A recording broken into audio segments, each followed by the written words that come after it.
I wanted to talk just a little bit about vulnerability hangovers. And I've talked about this before on my channel quite a bit because I am very familiar with the vulnerability hangover sensation. But if you're not, I describe this very simply as kind of what happens after you push past an old barrier. Like when you show up in a situation in a new version of yourself, a version that either you've never showed it to anybody before or you've never showed it to this particular person.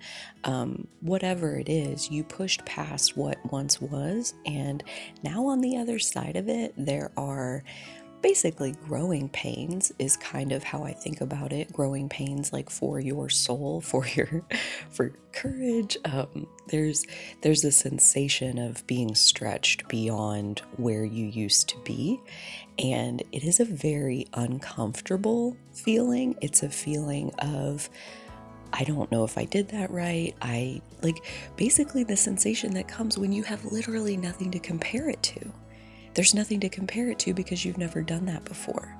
Yes, of course, it can be tempting to compare your work to other people's, but that's apples and oranges, and I try not to go down that road. But it's almost even more disorienting when it's your own first time doing something and then there's nothing else to compare it to. So to even try to look at it and ask yourself, did I do a good job? I don't know.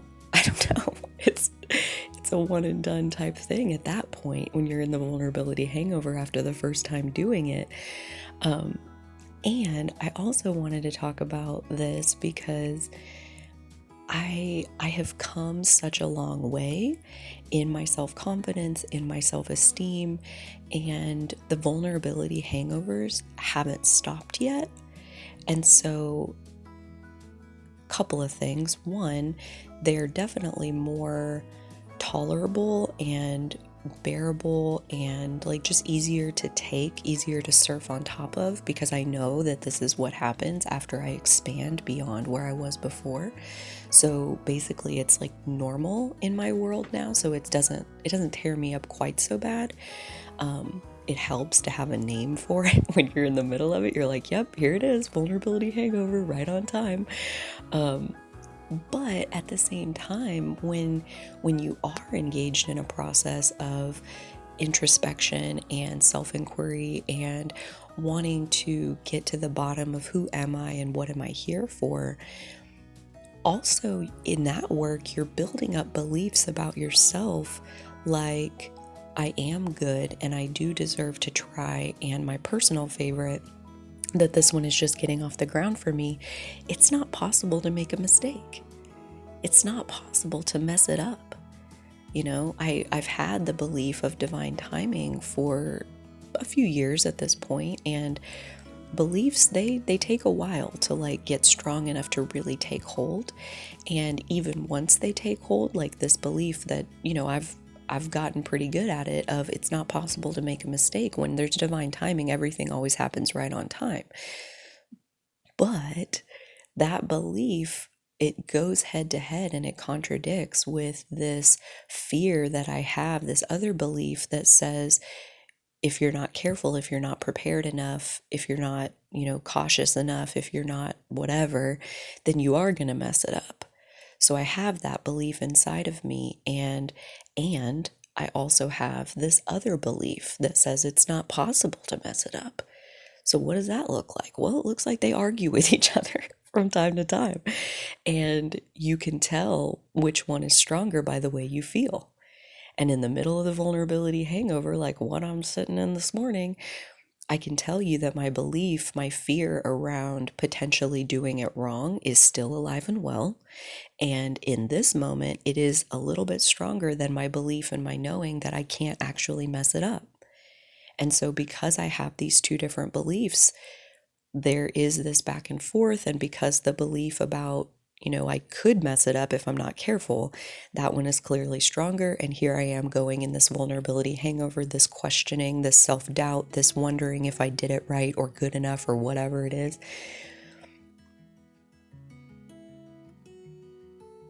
And I think what I want to say most of all is that when you're in a vulnerability hangover space, That is so commendable, because the only way that you can get there is that you stepped outside your comfort zone. So if you're never feeling the pangs of vulnerability, like, should I have done that? Did I say that right? Should I have not said anything? Like, if you're not wondering about that, then you are smack dab in the middle of your comfort zone, and there's nothing wrong with that. But there's also nothing wrong with a little bit of self-doubt after you've done something that you've never done before. That's okay. That's okay. I was listening to a podcast this morning where Liz Gilbert was coaching her friend Rhea, who has since passed, about her novel or her memoir that she was writing.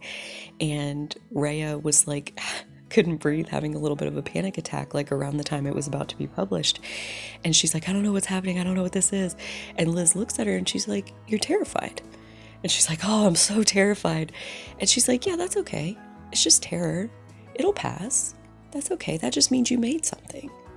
That's okay. You know, this idea of we're not supposed to feel negative things, we're not supposed to suffer. I don't know if that's true.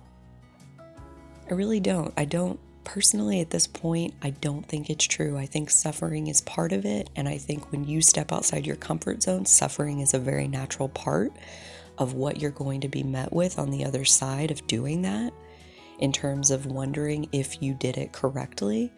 And there's no shame in that.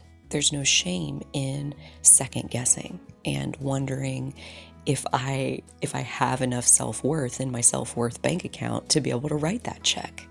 You know, like, basically that's what happens. Is like, yesterday I wrote a check, you know, figuratively speaking, metaphorically speaking, I wrote a check on my self-worth bank account that just barely cleared. Just barely. And so today I'm feeling the effects of how close I came to literally the edges of what I'm currently capable of. That doesn't mean that's all I'll ever be capable of. That's the whole point of being human and growing and expanding. But yesterday I got to see the limit of where I currently am, and peering over the edge of what growth will come next, as far as, like, if you're going to keep expanding, you'll have to go out into this abyss. Looking into that abyss, it can make you feel extremely vulnerable. And over time, this is where I say, like, they haven't gone away yet. Like, the vulnerability hangovers, they come back. But I will say that, you know, in my daily morning practice with myself, I am building up my beliefs around divine timing and the divine unfolding that guides all things, and how basically at that point, nothing is ever off schedule. Nothing is ever happening that shouldn't be happening. Like, everything is right on time. It's not possible to mess it up. That belief gets a little bit stronger, a little bit stronger, a little bit stronger every day. And then when I do bump into my own edges of what I'm currently capable of, and I go beyond, I literally go beyond anything I've ever done before. It is so interesting to watch how, you know, 6 years ago, I didn't have a belief in divine timing. All I had was, I don't want to mess it up. I don't want to get it wrong. That was 100% of what I believed about how I was navigating my life. And year after year, literally day after day of working with my own inner self, I find that, like, at this point, I think my belief in divine timing is sitting at about 55%, and my belief in it's possible for me to mess it up if I don't pay attention and do it right is at like 45%, which, you know, some people might listen to that and try to tell me, like, oh, you shouldn't doubt yourself. Like, you should just follow your intuition. You'll be fine. It'll be okay. You can't mess it up. You're fine. And I love those people. I really do. But at the same time, like, don't take my self-doubt away from me. That's powerful stuff. That's catalytic, explosive material for a creative life. Our suffering gives way to some of the most profound healing technologies that we've created as humans. don't take my self-doubt away from me. It pushes me into my path. It keeps me reaching for my own integrity. It keeps me evaluating my own beliefs, my set of beliefs around, like, everybody thinks like, well, I don't know what everybody thinks. I used to think you have your beliefs and like that's what it is. But like, what if you have two beliefs that literally go head to head and conflict with each other? Like, it's not possible to make a mistake, and I'm worried I can make a mistake. How is it even possible to hold those two beliefs at the same time? I don't know, but it is. And I would venture to guess that lots of us have conflicting beliefs about the way that we think it is, and then we also think that it's this other way. And at the end of it, we're suffering because there isn't a clear winner. And I'm noticing through this morning's vulnerability hangover that this is one of the easiest ones I've ever had. And that's what really got me feeling into these percentages around.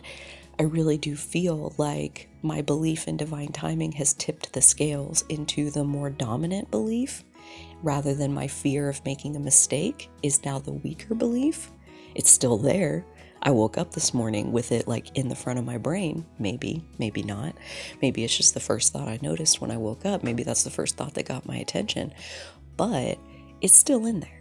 It's still in there, this fear of making a mistake. But at the same time, every time it speaks, this other fear or this other belief that I've cultivated around divine timing and the perfection of all things, it speaks a little louder. And so, is self-doubt wrong? Is a vulnerability hangover wrong? I really honestly don't think so.